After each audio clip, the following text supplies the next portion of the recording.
Anderson, qual é a diferença entre uma conjunção e uma preposição? A primeira diferença estabelecida aí é justamente na semelhança em que elas possuem. Como assim, Anderson? A conjunção e a preposição são palavras que servem como conectores. Essa é a semelhança. São conectivos. A diferença entre a conjunção e a preposição é que a preposição, ela liga palavras. Ela existe por uma razão chamada de regência. A segunda, as conjunções, existem para ligar especialmente orações. As conjunções conseguem conectar uma oração a outra e estabelecer uma relação de sentido. Olha que interessante. Eu vou dar um exemplo agora sem escrever. Eu vou explicar o conteúdo quando vocês fizerem silêncio. Isso é uma frase aleatória que eu citei agora. Mas olha o que eu disse. Eu vou explicar o conteúdo quando vocês fizerem silêncio. Eu tive aí duas orações. Sabe quem funcionou como conector? O quando. O quando, nesse contexto, funcionou como um conector de orações e estabeleceu um sentido. Qual? Um sentido de tempo. Ou seja, eu só vou explicar, a ação de explicar o conteúdo só vai acontecer em um determinado tempo. Qual tempo? O tempo em que vocês fizerem silêncio. Deu para entender como é o trabalho da conjunção? Então, bora lá. A gente precisa primeiro compreender, já falei para vocês como é que ela funciona mais ou menos, a gente vai compreender agora sobre o conceito, né? Porque nada sem conceito funciona de uma forma tão eficiente. Bora lá.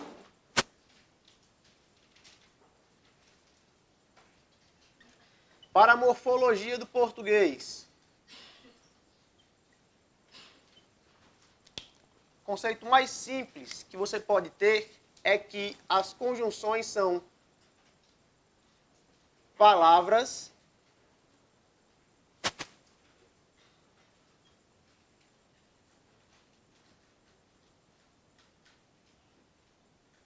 invariáveis.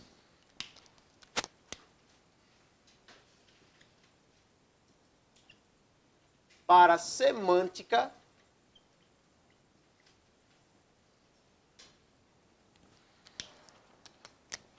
as conjunções são elementos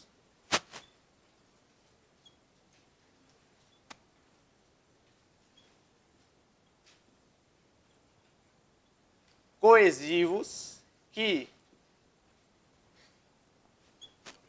boa noite, podem estabelecer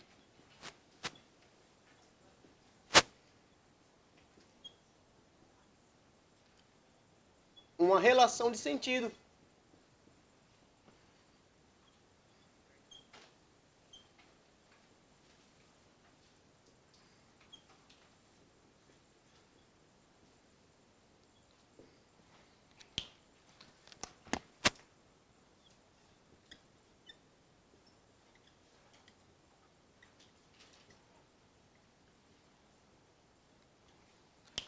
Para a sintaxe do português, o que é uma conjunção?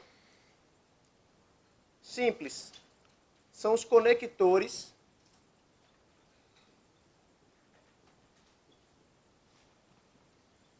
responsáveis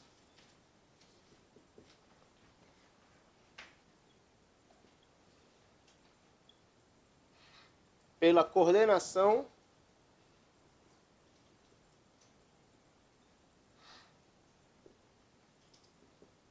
e subordinação das orações.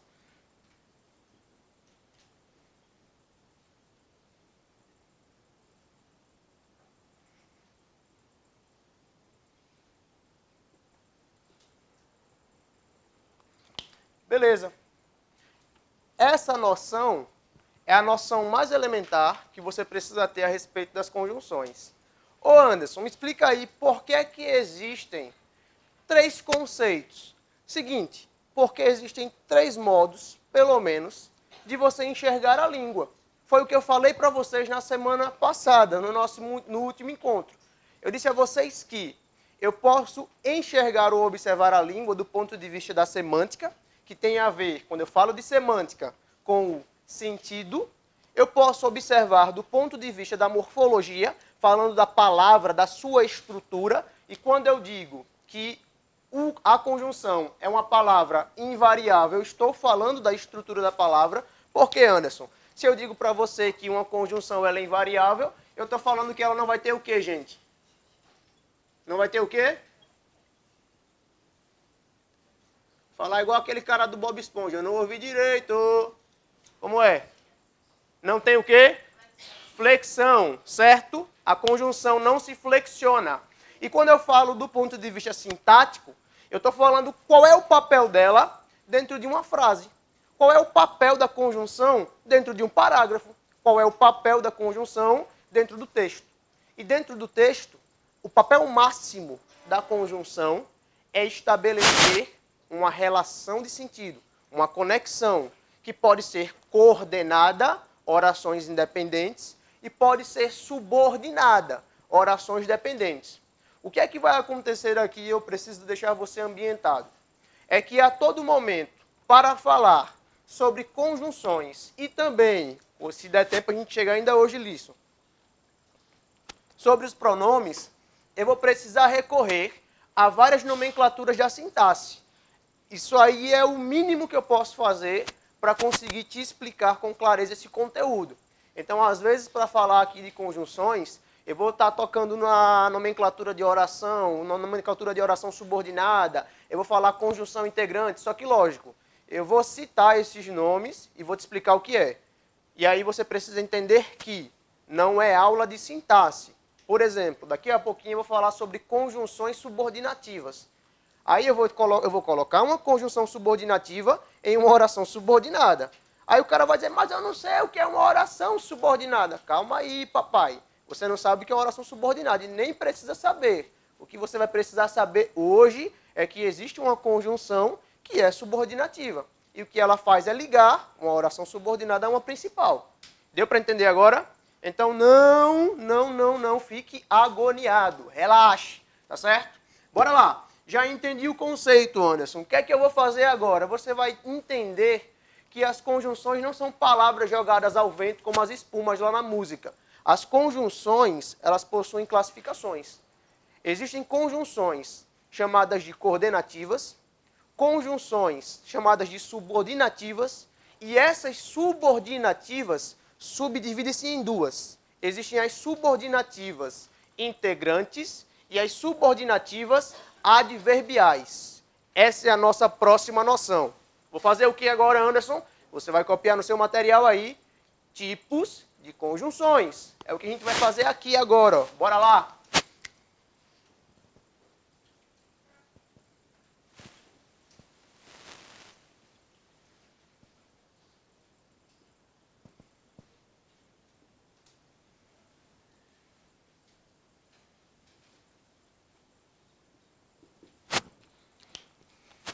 Quais são os tipos que você falou agora para mim, Anderson? Seguinte, gente. As conjunções, eu vou copiar só um esqueminha aqui para começar a escrever sobre.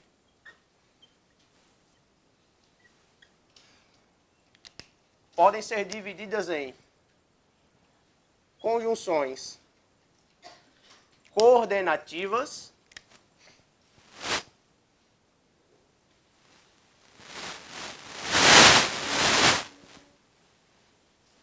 e conjunções subordinativas.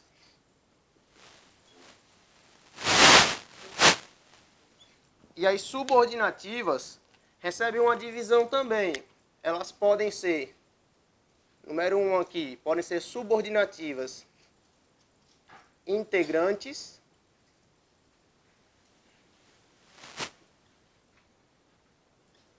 e subordinativas adverbiais. Bora lá. Ô Anderson, explica aí no passo a passo, mas também me dá o conhecimento prévio que eu preciso saber para não confundir o conteúdo e para que você não ache que está explicando corretamente, quando na verdade não está. Simples. Vamos lá. Primeiro você precisa entender o porquê.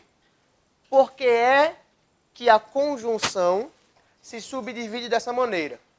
Primeiro, porque a conjunção, ela sempre vai estabelecer uma relação com orações dentro de uma frase.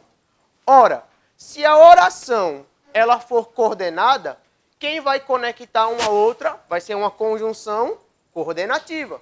Se a oração for subordinada a outra, quem vai conectá-la será uma conjunção subordinativa. É assim que funciona. Mas, Anderson, por que existe essa subdivisão? Porque as orações subordinadas também se dividem. Existem as subordinadas substantivas, adjetivas e adverbiais. As orações substantivas são conectadas pelas conjunções subordinativas integrantes. As orações subordinadas adverbiais são conectadas pelas conjunções subordinativas adverbiais. Deu para entender isso, gente? Ficou tranquilo até aqui? Posso prosseguir? Sim? Explico. Bora lá. O que acontece é que eu tenho tipos de orações. Se uma oração for coordenada, quem vai ser responsável por conectar essa oração coordenada com outra vai ser a coordenativa. Se ela for subordinada, vai ser a subordinativa. Mas aí eu posso ter dois tipos de subordinadas. Dois tipos ligados por conjunção, viu? Para quem já sabe. Eu sei que são 3 tipos. Existem 2 tipos. As substantivas e as adverbiais. As substantivas ficam com as integrantes. As adverbiais com as adverbiais. Certinho? Beleza. Bora lá. Falando agora de conjunções coordenativas. Ô Anderson, coloca para mim algum exemplo no quadro, porque eu acho que eu vou entender melhor. Eu vou começar primeiro colocando para você aqui quais são os tipos de conjunções subordinativas, ou melhor, coordenativas, que eu tenho em língua portuguesa. Alguém aqui lembra daquela professora da escola que ficava ensinando para você sobre língua portuguesa? Aí ela falava, a conjunção é sempre aditiva, o mais sempre é adversativo, porque é igual o porém, o contudo, no entanto, todavia, pronto. Esse assunto que a professora passava para você eram as orações subordinadas ou as conjunções, perdão, as orações coordenadas ou as conjunções coordenativas. Ela estava dando um desses 2 assuntos aí. Se ela estava na morfologia, ela estava falando das conjunções coordenativas. Se ela estava lá na sintaxe, ela estava falando das orações coordenadas, certo? Quais são os tipos de conjunções coordenativas que eu tenho no português? Vou só copiar aqui para você entender. Eu posso ter uma conjunção coordenativa. Vou colocar aqui, ó. Conjunção coordenativa.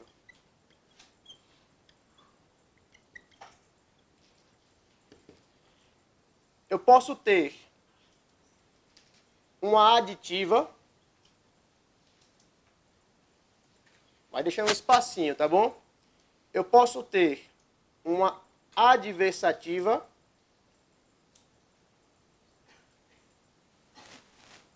Eu posso ter também uma explicativa.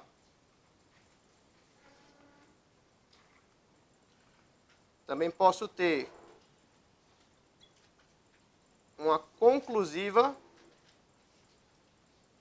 E por último, mas não menos importante, eu posso ter uma alternativa. Se eu escrever aqui, ó, onde eu passei essa linha, quem está aí do fundão consegue ver ou não? Consegue? Então eu vou escrever aqui mesmo. Posso ter uma... Bora lá. Esses são os tipos de conjunções coordenativas que existem em língua portuguesa. Lembram que eu falei para vocês que na semântica a conjunção ela consegue estabelecer uma relação de sentido? Lembram disso ou não? Falei agora para vocês. Olha a lógica, velho. Olha a lógica. Se a conjunção coordenativa ela é aditiva, ela estabelece uma relação de soma, adição.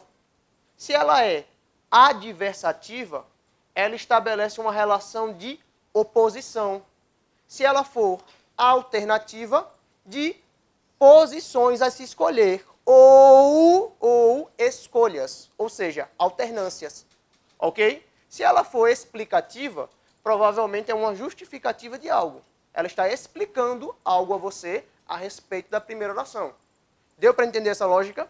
Ou seja, para um bom entendedor, como falam as pessoas aí no popular, perfeitamente. No caso, uma palavrinha só basta para cada um deles. Se é aditivo, é adição. Se é explicativo, é uma explicação. Certo? O que você precisa entender agora é o seguinte, meu camarada. É que isso aqui, gente, só se aplica ao que nós chamamos de orações coordenadas. E o que é coordenar, Anderson? Velho, seguinte. Coordenar, eu aprendi esse conceito com uma professora da universidade, professora Thelma, uma ótima linguística, fantástica, na verdade. E ela me disse o seguinte, deixa eu me lembrar aqui, no começo de 2017. Ela disse, Anderson, sabe o que é coordenar, que ninguém explica numa sala de aula? Coordenar é colocar do lado. Isso é coordenar. Nada mais do que isso. Quando a gente fala de coordenação no português, é simples. É você pegar várias frases diferentes que você tem e você transformar tudo numa frase só. E conectar o que era uma frase a outra, transformaram-se em orações, com as conjunções coordenativas. É simples. Por exemplo, eu posso ter aqui, lógico, isso é um exemplo bem simplista para você entender.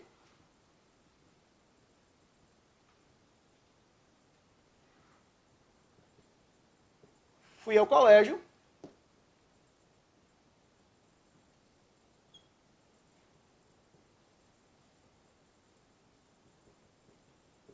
Estudei muito. Isso aqui são duas frases em língua portuguesa, altamente aceitas pela gramática e totalmente coerentes. O que é coordenar, Anderson? Baseado na lógica da linguista Thelma, que é uma gramática também, a gente compreende que coordenar é colocar do lado. O que é colocar do lado, Anderson? É você associar uma frase, isso aqui é uma frase, a outra frase por meio, você vai associar uma a outra por meio de um conectivo ou conector. Fique à vontade. Se eu fui ao colégio, é a primeira frase, e estudei muito, que é a segunda frase, para vocês, mesmo sem ter conexão nenhuma aqui por meio de palavra, o que está conectando aqui é o ponto. Isso aqui é o que nós chamamos de orações assindéticas, certo? Para vocês, qual é a relação de sentido que essas duas frases estabelecem em comum, baseado no que está escrito ali? Adição, não é isso? Então o cara vai e coordena. Ó. Fui ao colégio. Aí eu posso ter essa aditiva aqui, ó. E estudei muito. Isso é coordenar. Oi? Aqui é uma sindética porque é um conectivo. Perfeitamente. Então aqui eu tenho uma conjunção coordenativa aditiva. Deu para entender essa lógica, gente? É isso que eu quero que vocês entendam. Sabe por quê? Porque, como eu falei para vocês, isso é aula de base. O cara vai para a sintaxe sem saber o que é uma conjunção. Se você não sabe o que é uma conjunção, você não vai saber o que é uma oração coordenada aditiva. Se você não sabe o que é uma conjunção subordinativa, você não vai saber o que é uma oração subordinada. Então é essa a essência do que eu quero passar para vocês. Isso é coordenar. É isso que eu quero que vocês tenham em mente hoje e saiam daqui sabendo. Coordenar é nada mais, nada menos do que pegar orações independentes e uni-las, transformando tudo em uma única frase, por meio de quê? Das conjunções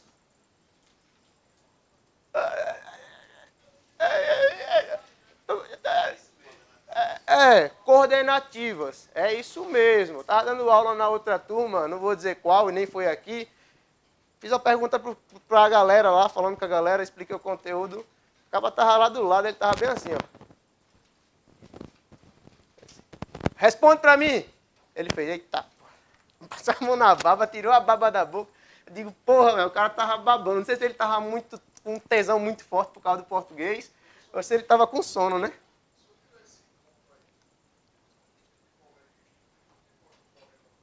Oi? Se você quiser, você pode fazer isso, entendeu? Fui ao colégio, estudei muito. Só que, como você está criando aqui, pelo menos eu estou criando para vocês, a noção de orações absolutas, orações independentes e frases diferentes, aí eu pus um ponto final. Eu criei duas frases diferentes. Você pode fazer isso também, o que não vai anular o fato de que você continua tendo orações aqui que são assindéticas, porque você não tem conectivo nenhum ligando. Você tem vírgula. Vírgula e ponto final são sinais de pontuação. A ideia do que eu chamo de assindético é o seguinte, o que é assindético? Tira o A, fica sindético. Sindético vem de síndeto. Síndeto é conexão, um conector. Se eu coloco assindético, eu estou falando sem síndeto, sem conector. Se não tem conjunção aqui, é sem síndeto. É assindética do mesmo jeito. Se você pôr a palavrinha conectando, aí não é mais assindética, é sindética, é com síndeto. Pegou agora a visão? Mas não há broncal nenhuma. Só que aqui eu quis criar duas frases diferentes para transformá-las em uma. Beleza?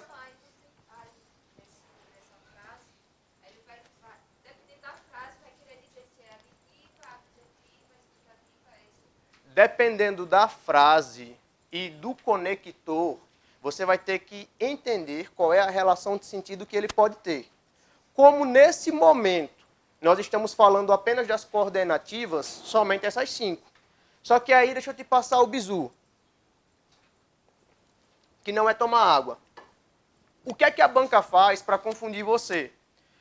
Ela vai pôr uma conjunção que naturalmente ou normalmente tem um valor, por exemplo, aditivo, em um contexto que ela ganha um valor adversativo. Isso é o que a banca vai fazer com você, para confundir a sua cabecinha. Me explica melhor isso, Anderson. Eu vou dar um exemplo. O E aí não é uma conjunção coordenativa aditiva? Sim ou não? Mas se eu falasse, fui ao colégio e não estudei nada, esse E não seria mais aditivo. Esse E seria adversativo. Por quê, Anderson? Porque você espera que quem vá ao colégio vai fazer o quê? Estudar. Mas ele não foi estudar, uma oposição. O conector está conectando, logicamente, duas orações que estão se opondo. Aí já é um sentido adversativo. Deu para entender essa lógica? É isso que a banca faz. O quê? Ela pega uma conjunção que você está habituado a atribuir um valor de sentido e joga um valor que você não está habituado a ver. Deu para entender agora essa lógica? É esse o bizu que eu estou passando para vocês agora. Pronto. Se já conseguiram compreender isso, bora lá. Conjunções coordenativas. Fui para a aditiva. Costumeiramente, quais são as conjunções ou locuções conjuntivas que são aditivas? Essas aqui, ó.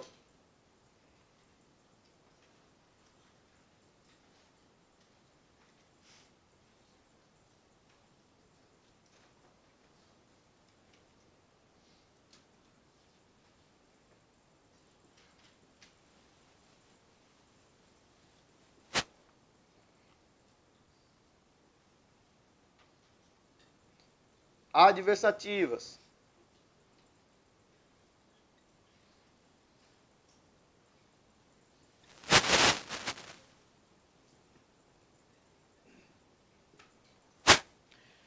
A conjunção mais, dei uma grifada nela aí, uma sublinhada, bota um cuspe em cima, o que vocês quiserem. Mas destaca esse negócio aqui, pelo amor de Deus. Vou passar já o bizu para vocês de por que eu quero que destaquem, tá certo? Explicativa.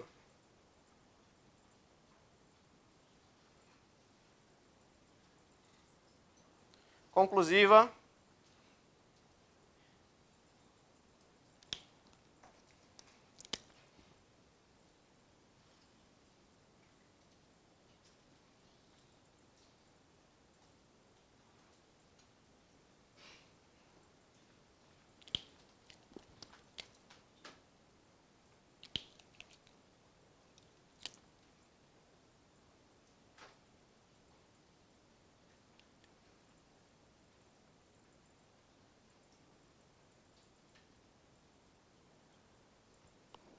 Alternativa.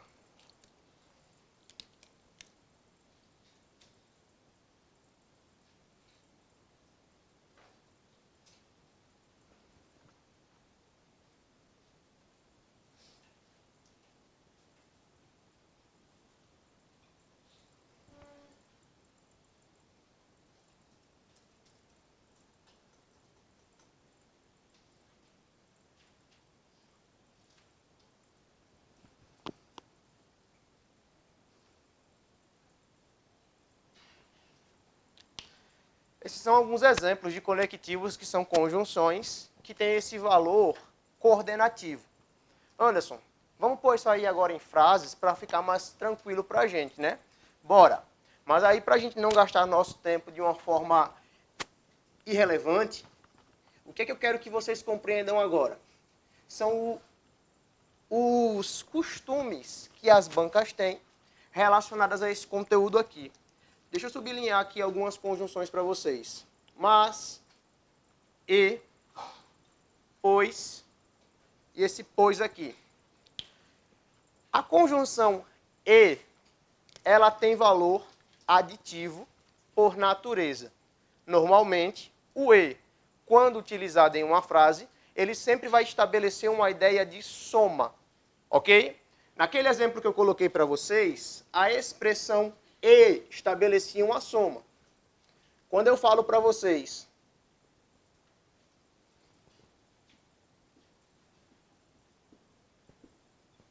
trabalhamos e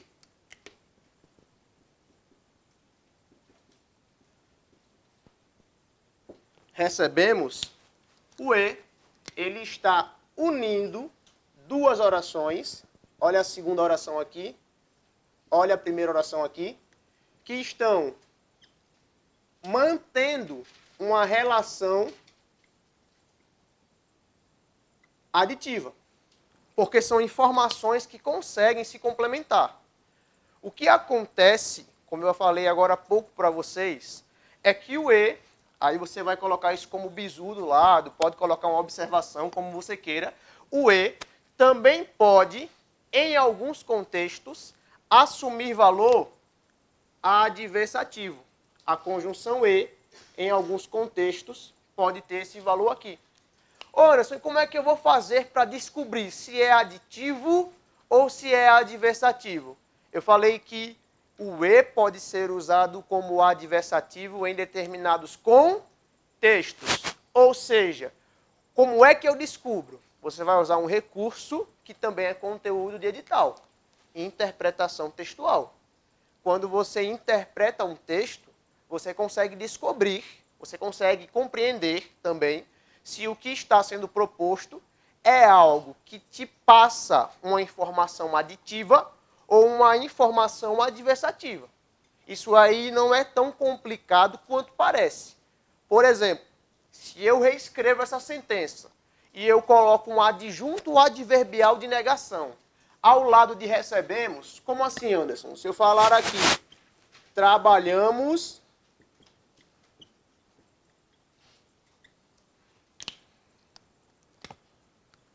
e não recebemos, a relação que eu tenho agora entre a primeira oração e a segunda oração não é mais uma relação complementar de adição. Eu tenho agora aqui essa segunda oração estabelecendo uma espécie de oposição em relação à primeira. E quem está garantindo que essa oposição se concretize no texto é o meu elemento conectivo aqui, ó. É o meu síndeto, é a minha conjunção e, que nesse contexto específico será uma conjunção adversativa. Perfeitamente. Quem foi que falou? Ah, tá. Beleza. Porque ele, na hora que eu olhei, ele tinha parado de falar, né? Eu não achei. A conjunção e, nesse contexto aqui, tem um valor adversativo. Aí o colega disse o seguinte, se eu substituir por uma conjunção adversativa, eu vou ter a preservação de sentido. Perfeitamente. O que é que a banca vai fazer? Diferente. A banca vai pegar esse e vai substituí-lo por uma conjunção aditiva também. Vai substituir por uma conjunção aditiva. Aí o cara que gosta de pegar o português, de sair passeando, eita, português, figurinha, sai rotulando a boba toda. Ei, isso aqui é uma preposição sempre. Toma figurinha de preposição. É um caralho. Nem sempre é assim. Aí o cara que gosta de colocar o adesivozinho, quando chegar na prova, vai olhar essa porra aqui e vai dizer que é aditiva. Nunca foi. Não nesse contexto.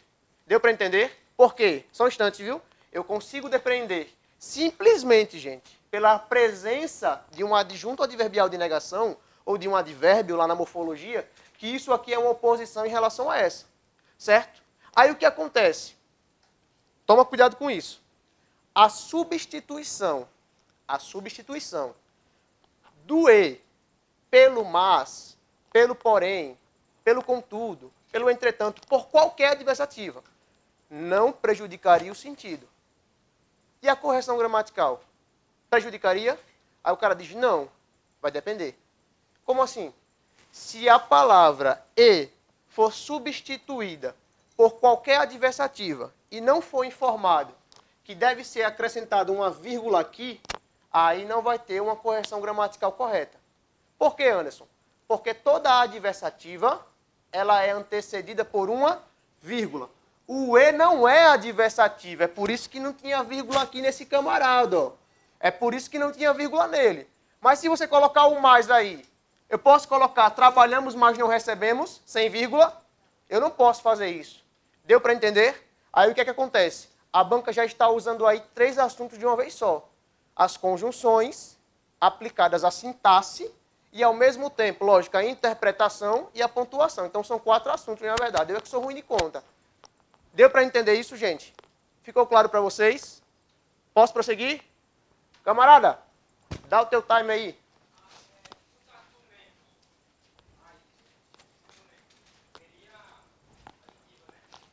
Se o cara colocasse o seguinte, olha só, não só trabalhamos, mas também não recebemos. Isso aí seria essa locução. Acompanha comigo o raciocínio. Funcionaria em relação ao sentido? Não.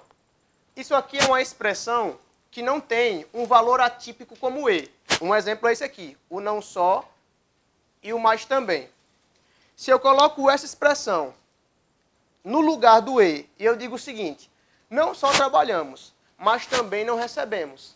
Esse não só, mas também, vocês percebem que não funciona, não dá certo. Como dá certo o e nesse contexto. Como dá certo o mas nesse contexto. Nesse contexto aí, meu camarada, a única conjunção aditiva que consegue caber, funcionar aí, é o e. Mas não é porque ele é aditivo. É porque ele ganhou um valor atípico.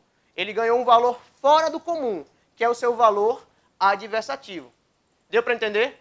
Aquilo ali é uma frase adversativa. Isso aqui é uma oração adversativa, porque está estabelecendo uma oposição em relação à primeira.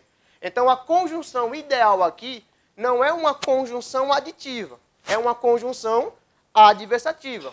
O que eu estou te mostrando é que existe uma conjunção aditiva que consegue, em determinados contextos como esse, assumir um valor adversativo. Deu para entender isso? É esse o bizu que eu quero que vocês peguem. Eu não quero que vocês pensem que aí o teu raciocínio foi mais ou menos o seguinte. Se eu pegar uma outra aditiva e colocar lá também, como por exemplo o nem.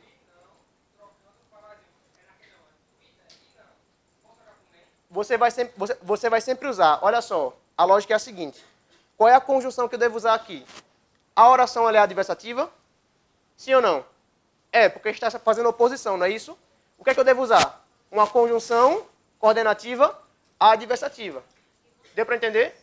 Uma conjunção adversativa. Professor, mas o que é que o e está fazendo aí? O e é o único que conseguiu ganhar um valor atípico. Você vai sempre lembrar que o que você deve pôr aqui, nesse contexto, uma vez que é uma oração adversativa, é uma conjunção adversativa. Esquece as outras 4. Aí eu estou te passando o bizu de que existe uma aditiva que consegue entrar como enxerida e se meter no meio das adversativas. Deu para entender? Beleza. Bora lá. Mas é o que eu estava tentando falar várias vezes, que não dá. Por isso que eu falei isso. Só pense que pode ter um valor adversativo. As outras não. Isso não é uma adversativa, só vai funcionar uma adversativa. A não ser que você coloque o E com valor adversativo. Só isso. Beleza. Ô Anderson, além disso, qual é a outra conjunção que pode assumir um valor atípico? O pois. O pois ele é uma conjunção explicativa. Mas existe um contexto em que, se ele for pós-posto ao verbo, ele se torna conclusivo. O que é isso? Oi? Perfeitamente. O que é que acontece? A conjunção pois, ela possui a natureza explicativa dela. Trabalhamos, pois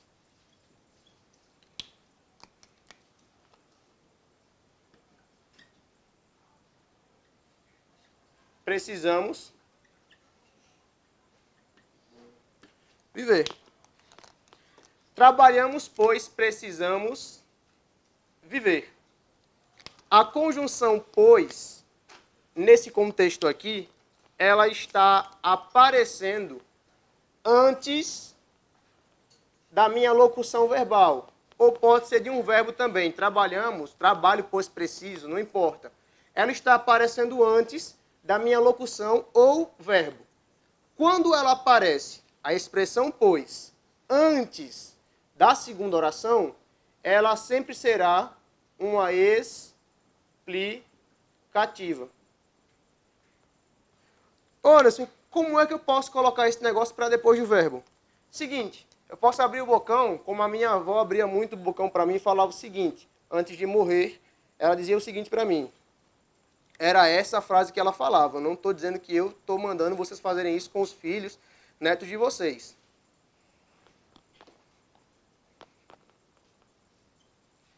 Seu irmão é mais velho. Ela dizia isso para mim. Seu irmão é mais velho.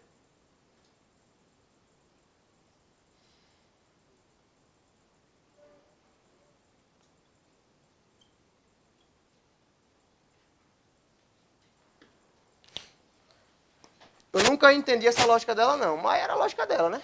Seu irmão é mais velho, apanha e pôs dele. Se é porque ele era mais velho, tem que bater em mim. Eu não sei por que ele tem que bater em mim se eu era mais velho, né? Se ele é mais velho, tudo bem, mas por que tem que bater em mim? Eu não merecia apanhar. E apanhava de graça pra caralho.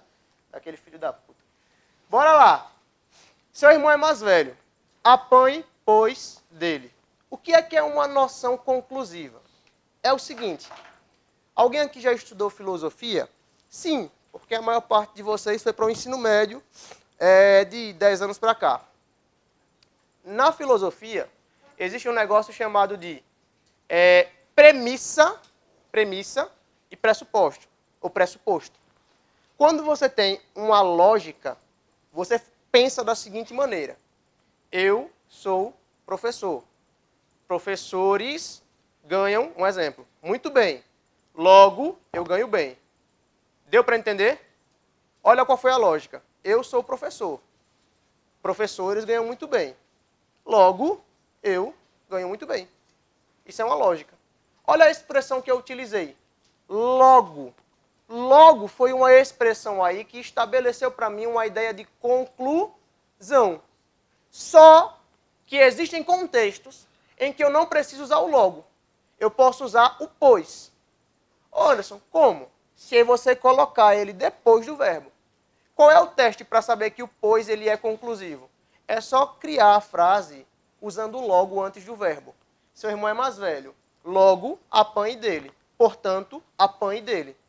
Deu a mesma coisa. Foi a mesma gota serena da pisa que eu levei. Não mudou cacete nenhum. Apanhei do mesmo jeito. A diferença é que ela falava assim, seu irmão é mais velho, leva uma pisa dele. Aqui ela quis falar de uma maneira bem mais formal. Seu irmão é mais velho. Apanhe, pois, dele. Qual é o macete, Anderson? Pois pós-posto ao verbo. Toda vez que o pois estiver depois do verbo, ele é uma conjunção... Cadê o coral? Cadê o coral? Beleza. É uma conjunção conclusiva. Aí o que acontece? Só um instante, amigo. Aí o que acontece? A banca vai fazer a mesma coisa que ela fez com a aditiva. O que, Anderson? ela vai apagar o pois, ela vai tirar o pois, substituir o pois por uma outra explicativa. Ou ela vai colocar uma frase em que o pois é explicativo e colocar uma conjunção conclusiva. Está certo? Em nenhum dos dois casos. O pois aqui, ele é equivalente de porquê ou ele é equivalente de portanto? Portanto, não é isso? Então, se ele é equivalente de portanto, ele é conclusivo. E aí o outro bizu que eu vou passar para vocês é o seguinte, que, velho, a galera faz muito isso achando que está escrevendo bonito. É tirar o porquanto, o portanto e botar o porquanto.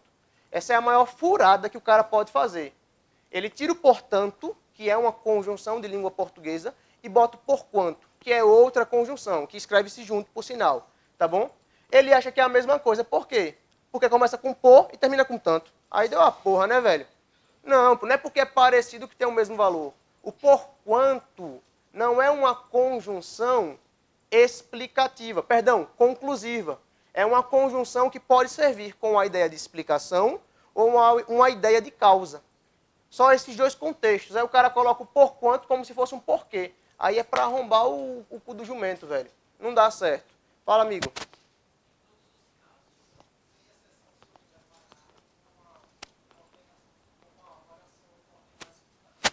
Hum.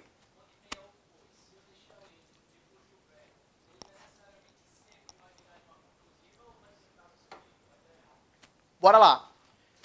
Eu vou responder com base no raciocínio que tu fez para mim.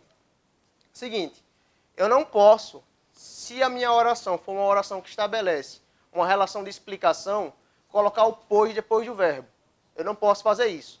O pois vai aparecer depois do verbo justamente quando ele assumir o seu valor atípico, o seu valor fora do comum. Quando o pois estiver após o verbo, ele já está se entregando. Ele está falando para você, olha, eu me revelei. Eu não sou mais explicativo, eu agora assumi, eu sou conclusivo. Ele já está se entregando. Estaria errado, gramaticalmente não é aceito, ok? E a outra informação que vocês têm que ter é que expressões explicativas ou conjunções explicativas são antecedidas por vírgula, ok? Perfeito? Posso prosseguir? Entendeu? Beleza, vamos lá. Anderson, a respeito das coordenativas, o que é que você pode me explicar além disso? Você já sabe o uso do pois, que era o mais importante. Já pegou o uso do e, que é o mais importante. Agora tem essa ideia aqui do mais. Como assim essa ideia do mais, Anderson? Seguinte, toda conjunção coordenativa que é adversativa, ela pode ser deslocada na frase. Como assim? Você pode tirar ela do lugar convencional e colocar ela num lugar que não é costumeiro. Eu vou colocar um exemplo aqui em uma frase cuja conjunção está num lugar convencional.